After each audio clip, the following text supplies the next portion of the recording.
সেহরুল মারসুস ছিটানোর মাধ্যমে করা জাদুর 10টি লক্ষণ।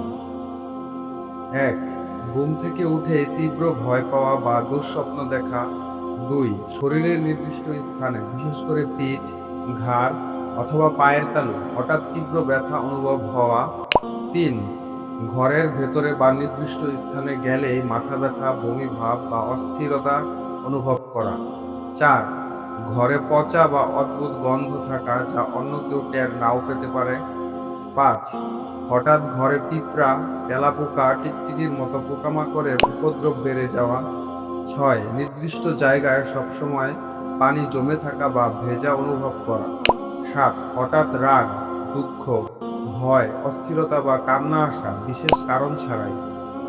8. স্বামী স্ত্রীর মধ্যে হঠাৎ সম্পর্ক খারাপ হয়ে যাওয়া বা তীব্র ঝগড়া শুরু হওয়া। 9. ঘরের জিনিসপত্র বারবার হারিয়ে যাওয়া বা জায়গা পরিবর্তন হয়ে যাওয়া। 10. রুকিয়া কোরআন তিলাওয়াত শুনলে শরীরে জ্বালা, কান্না, মাথা ঘোরা বা বমি হওয়া। কতগুলো লক্ষণ আপনার সাথে মিলেছে নিচে কমেন্টে লিখুন। অন্যকে উপকার করতে ভিডিওটি শেয়ার করুন।